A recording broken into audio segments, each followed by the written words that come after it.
Hai brother, perkenalkan nama saya Izul Haq. Dalam argumen pada episode kali ini akan membahas fungsi 17-an hanya dimaknai seremonial saja. Dalam argumen TV ini kita akan dibersamai oleh Mas Rahmat. Oke. Mas Rahmat ini selain manusia biasa, ternyata memiliki aktivitas-aktivitas yang seringkali bisa memandang lebih daripada yang biasa kita lihat.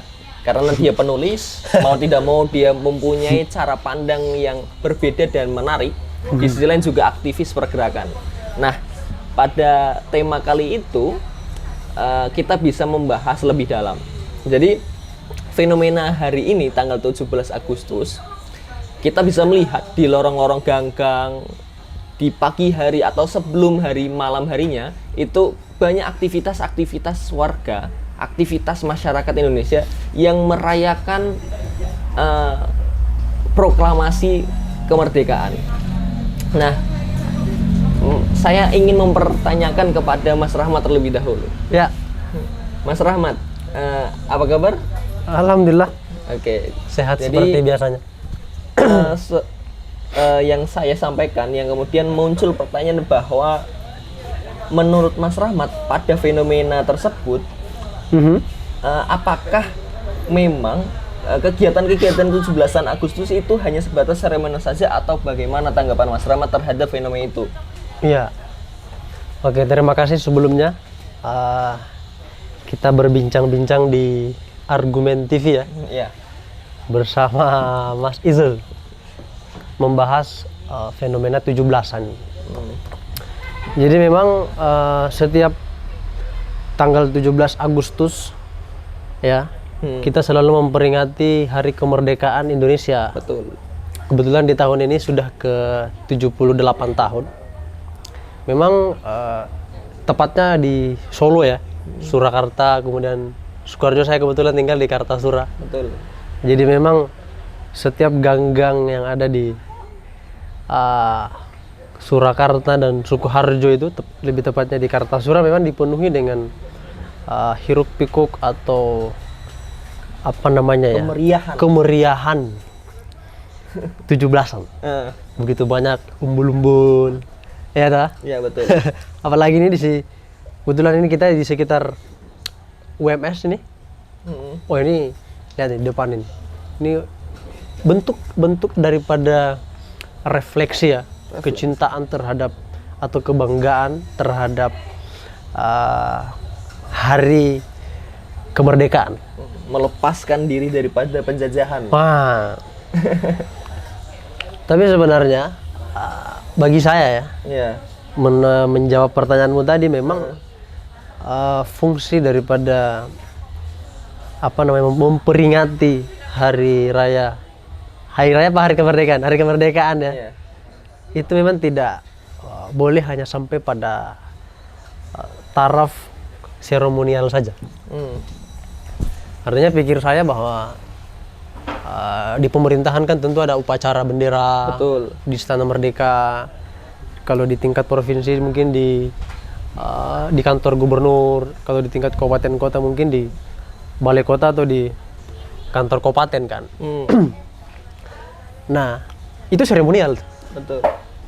Dan bahkan sebelumnya semalam satu hari sebelum itu malamnya kan ada acara, kalau saya lihat di akun atau di channelnya Kementerian Sekretaris Negara kan ada apa bahasanya itu apa ya? Datang ke makam pahlawan. Oh ya. Semacam memberikan doa kepada para pejuang bangsa kan. Itu bagi saya seremonial. Tapi begini, berbicara tentang refleksi. Refleksi ini kan adalah situasi di mana kita berpikir ulang. Berpikir ulang tentang hari kemerdekaan kita. Sama halnya dengan misalnya memperingati hari lahirnya Nabi Muhammad, milad, Maulid. Itu juga berpikir ulang kembali tentang hari lahirnya Nabi Muhammad. Jadi apa sih yang dimaksud dengan berpikir ulang tentang atau memaknai ulang kemerdekaan, karena kita membicarakan refleksi kemerdekaan 17 Agustus ini.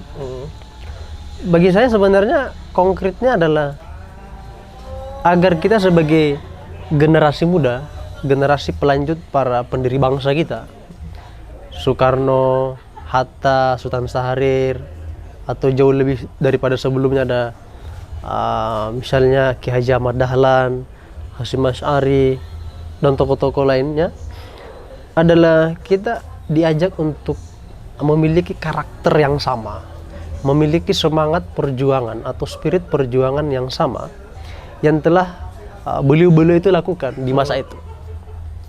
Ada Jenderal Sudirman juga yang belum saya sebut misalnya. Nah, fungsi refleksi itu begitu.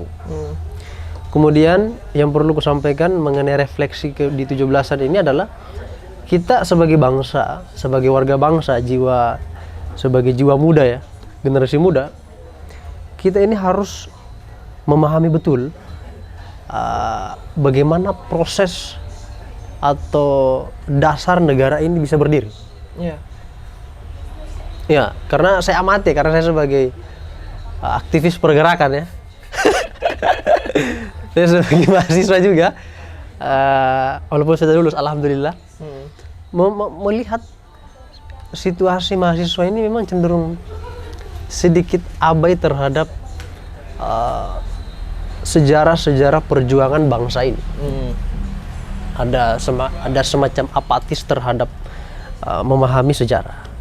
Ini bagi saya kelemahan generasi muda. Kalau kemudian kita sudah, atau sebagian dari generasi muda ini acuh terhadap semangat sejarah. Saya mengutip satu tokoh cendekiawan Muslim namanya Prof. Kunto Wijoyo.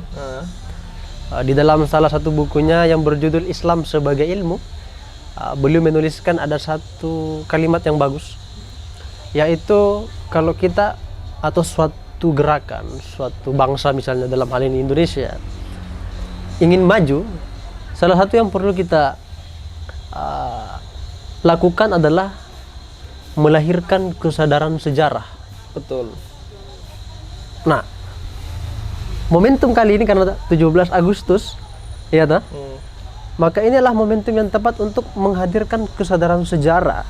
Jadi anak-anak muda semuanya yang menonton podcast ini atau channel ini, saya hanya menyampaikan pesan Kunto Wijoyo kepada kita semua bahwa lahirkanlah kesadaran sejarah. Karena dengan kesadaran sejarah kita akan mengetahui bahwa bangsa kita ini ternyata bisa merdeka itu karena ada peran beberapa tokoh dengan semangat perlawanan. Yes. Ternyata tokoh si A, misalnya Soekarno itu berhasil mendirikan bangsa ini, memerdekakan bangsa ini, itu karena melewati perjuangan-perjuangan yang luar biasa setelahnya. Sebelumnya. Di penjara, diasingkan ke ND, ke Bengkulu. Begitupun dengan tokoh-tokoh yang lain. Maka tidak heran Soekarno di pidato akhir menjabat presidennya mengatakan jas merah. Jangan sesekali melupakan sejarah. Jadi itu sebenarnya petunjuk atau kode serius dari Bung Karno. Karena sepenting itu soal sejarah. Sejarah. Nah, yang ketiga adalah yang menurutku ya, pada refleksi ini kita itu harus mengetahui atau kita itu harus meneladani apa saja yang telah dilakukan tokoh-tokoh bangsa sehingga bisa menjadi sosok orang atau sosok manusia yang di zaman itu, di zaman prakemerdekaan itu punya mental, punya kekuatan, punya pikiran besar yang jangka panjang tentang kemerdekaan, tentang kemanusiaan, tentang kebangsaan. Oke, maaf. Gimana? Maaf Mas Rahmat. Ini saya ada hal yang menarik akhirnya. Jadi di dalam fungsi 17-an ini selain refleksi, apalagi juga soal kesadaran sejarah, tetapi yang menariknya adalah sebenarnya apa sih makna merdeka itu sendiri? Karena kadang kita memandang bahwa merdeka itu ya lepas dari penjajahan, lepas dari kolonialisme, imperialisme, tetapi makna merdeka hari ini tuh apa yang pas sebenarnya? Nah, ini pertanyaan yang sangat dalam ya. ini filsafatnya di sini nih. Waduh. Bagi saya ya. Karena sesuatu yang kembali kepada hal yang dasar. Itu adalah bagian dari falsafah. Filsafat. Jadi apa sih sebenarnya makna merdeka? Bagi saya sendiri, merdeka itu adalah dimana kita sebagai manusia itu terbebas dari kungkungan sesuatu hal. Kalau di masa lalu kan memaknai kemerdekaan itu karena Ada kungkungan. ada penjajahan. kungkungan dari kolonial Belanda, Iya. penjajahan Belanda dan Jepang. Artinya kalau berbicara di masa lalu itu, di masa itu, kita sebenarnya sudah merdeka. Karena sudah lepas secara absolut dari penjajahan. Iya. Walaupun 1946 Belanda masih sempat datang. Makanya ada agresi militer Yogyakarta kan.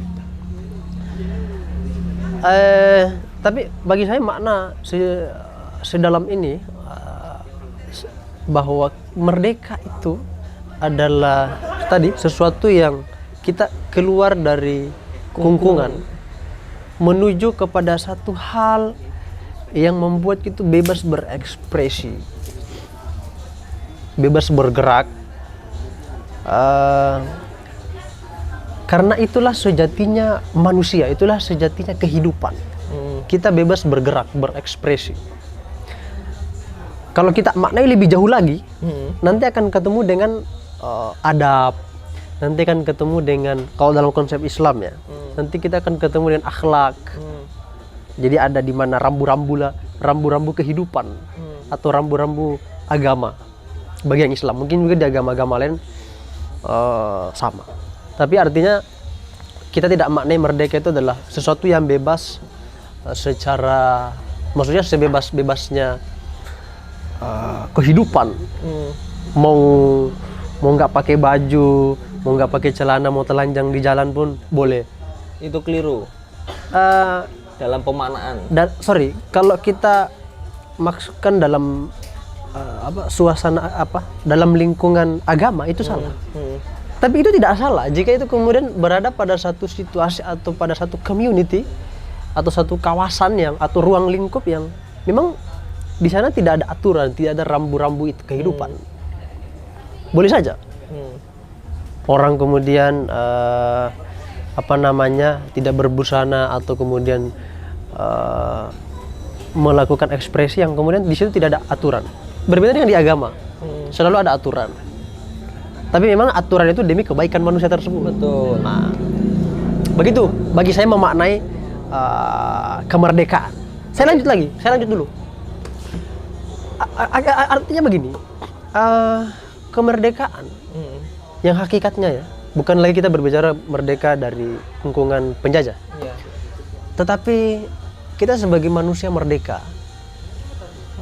Kita sudah 78 tahun merdeka. Tapi ada satu hal yang perlu kita tegaskan di sini. Bahwa sebenarnya ini Indonesia belum seutuhnya merdeka.